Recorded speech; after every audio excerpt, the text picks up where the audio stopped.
First story. Deadbeat brother crashed my car, and my entitled parents lied to protect him.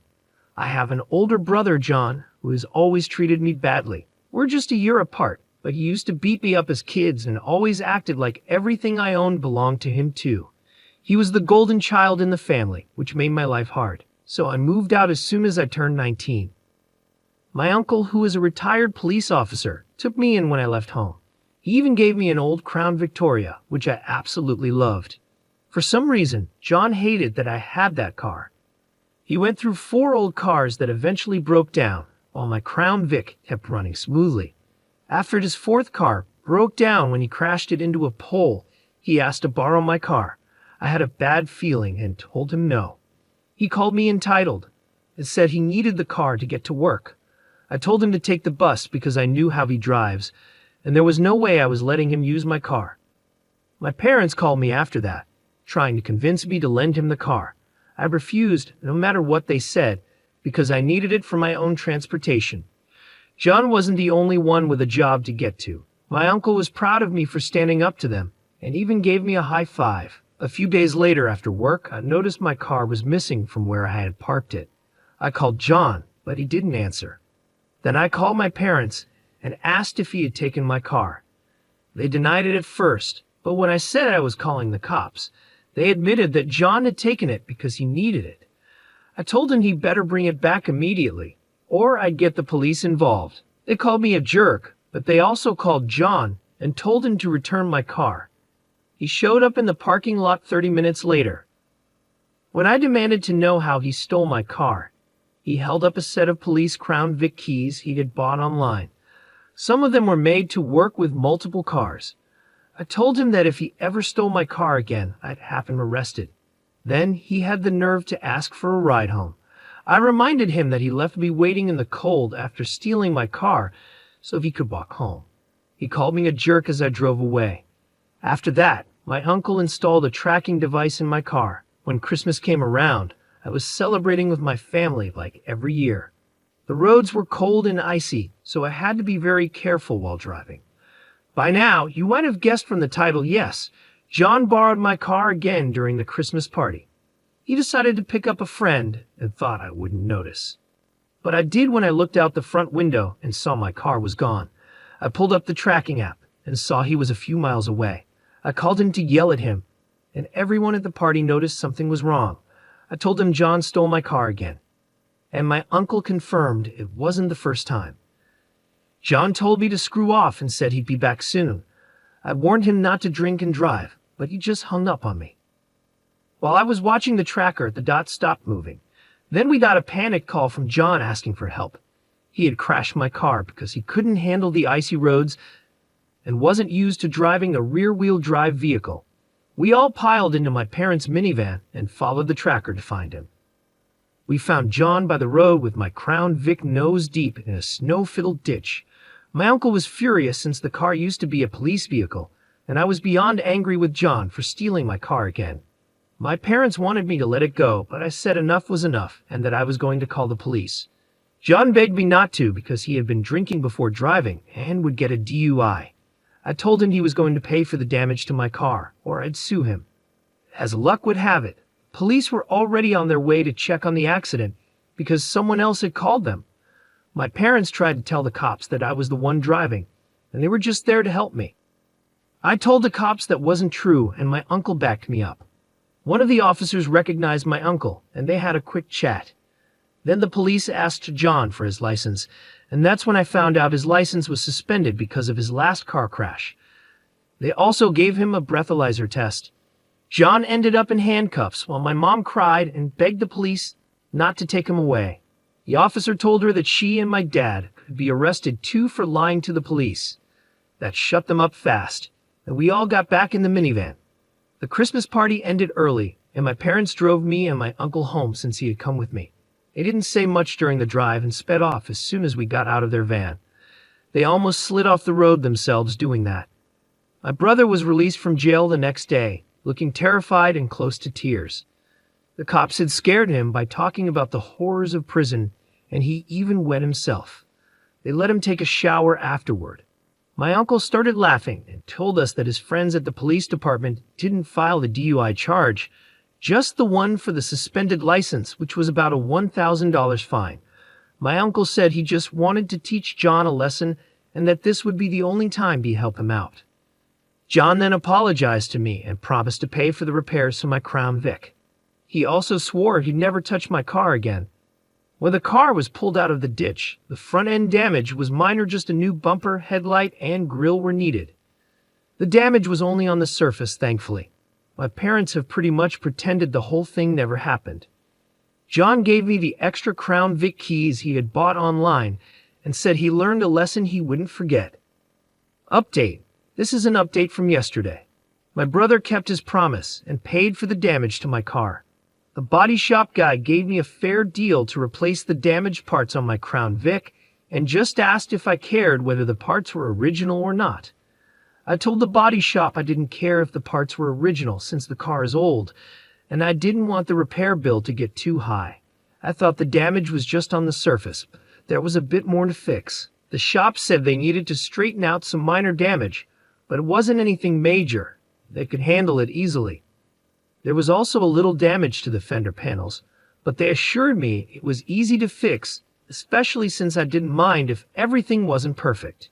The new parts would be painted to match the car, so that was good news. My brother paid the body shop in cash right away after getting the repair quote. He seemed eager to hand over the money and said goodbye politely. I won't say how much it cost, but it definitely hurt his savings, especially after paying the fine for driving without a license. He was hoping to get a new car, but now he can't until his license suspension is over, which I think will be a while. My parents had given my brother a ride to the body shop, and after he left, they stayed behind to scold me for making him spend all his money fixing my car. I could tell they were about to say something about how I should have just let him use my car in the first place, and how this all could have been avoided if I had. But something inside me snapped, and I cut them off. I finally let it all out. I called them out on everything, the favoritism, how they've always treated my brother as more important than me. I reminded them that I had to move in with my uncle just to get away from their unfair treatment. I told them how they let my brother steal my car and then tried to lie about it until I threatened to call the police. They even tried to lie to the police by saying I was the one driving when my brother crashed my Crown Vic. And now they were mad at me for making my brother pay for the damage he caused by stealing my car on Christmas Eve, driving without a license and while drunk. By the time I finished, I was out of breath. I was nearly out of breath. My mother was crying and my father's face was bright red, looking like he was about to explode. But instead of shouting, he took my mother by the hand and started to leave. Just then, a guy sitting near the door blurted out, "You guys are narcissists." That was all it took to push my father over the edge. He started attacking the guy like a madman.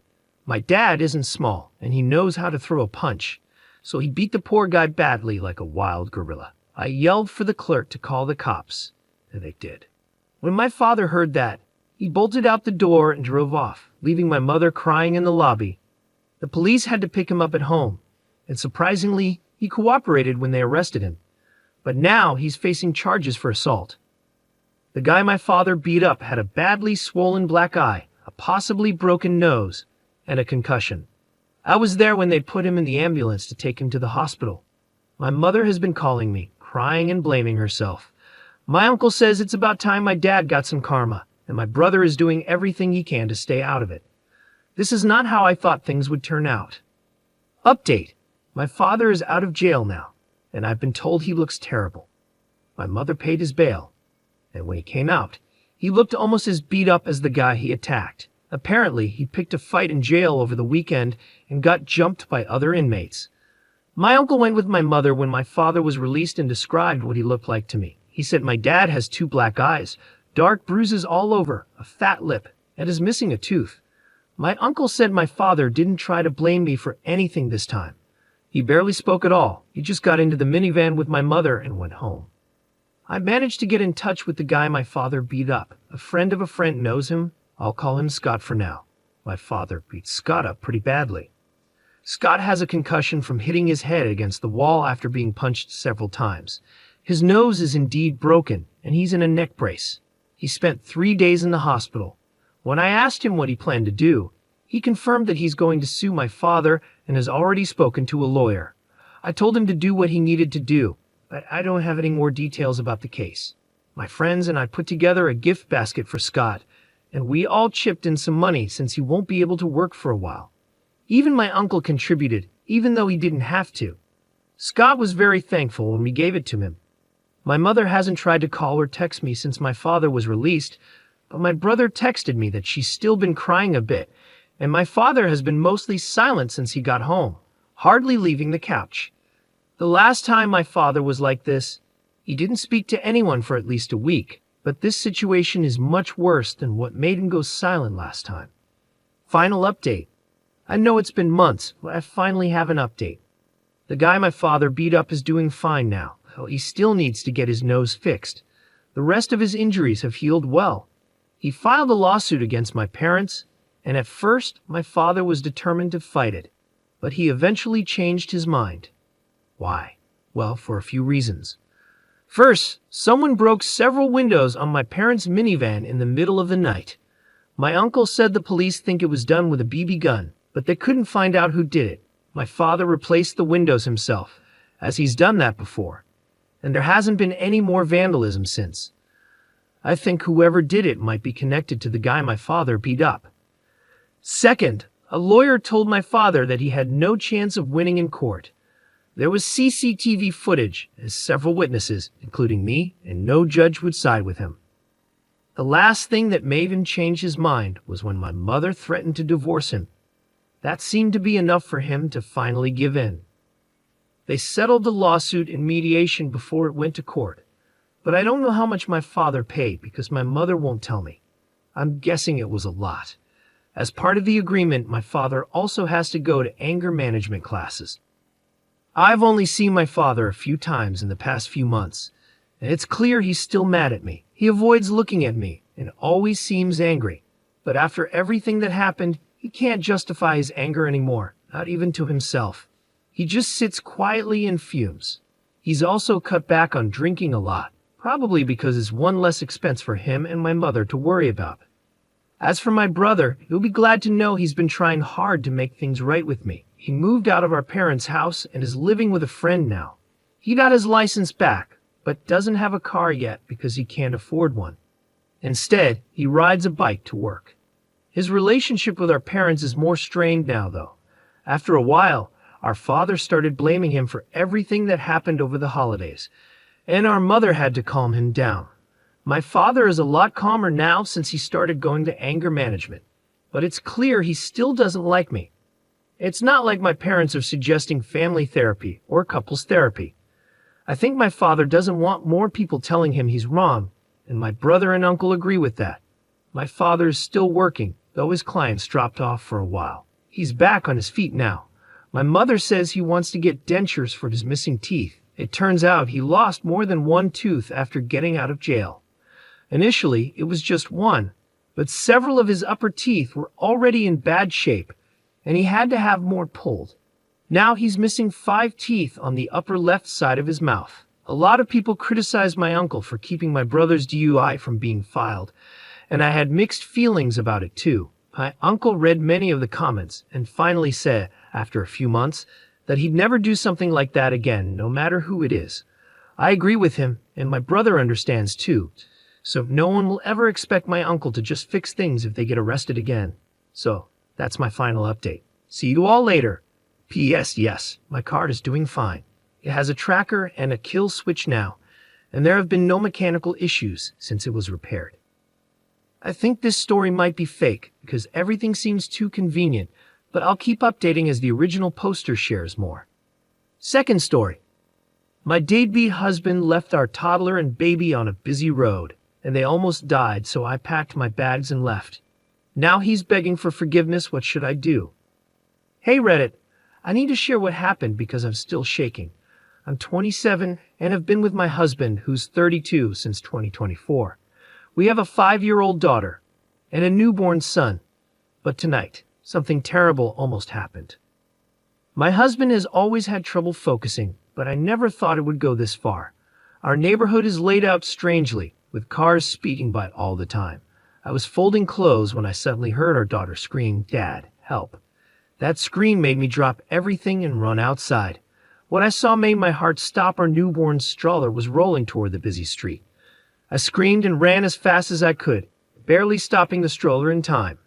My daughter had fallen and scratched her hands and knees while trying to chase after the stroller. I grabbed my baby, my heart racing, and looked around for my husband. He wasn't watching the kids, he was chatting with the neighbors, completely unaware. The anger I felt was like nothing I've ever experienced. I stormed up to him, shouting in disbelief. He looked shocked at first, and then realized what had almost happened. He started apologizing and crying, but it was too late. I couldn't understand how he could be so careless, so blind to our daughter's screams and the stroller rolling away. I packed up the kids and left. I'm staying with my parents now, and they're on my side. But my husband keeps texting and begging for forgiveness, saying it was just an honest mistake. But I can't get over the fear of almost losing my baby because he couldn't focus for even a second. My daughter got hurt because he wasn't paying attention. I almost lost my son because he wasn't paying attention. I can't stop crying. I wish this had never happened. I'm sorry this is short, but I just want to hold my babies. And I can't stop shaking every time I think about it. What if I had been just 1 second late? Would I have been planning a funeral? I left the house because I hated it. I didn't feel like it was safe for the kids with all the traffic, and I was right. It's my husband's workhouse, and I can't be running around either. I had a C-section less than 5 weeks ago. A lot of people are asking why I wasn't watching the kids myself. I was doing their laundry like any parent does while my husband took the kids for a walk to spend time with them. He caused this situation all by himself. This has never happened before, so how was I supposed to know?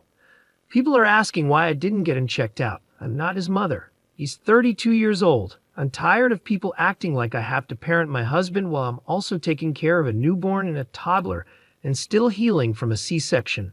I even tore my stitches when I ran to save my baby. I don't care if it was his ADHD.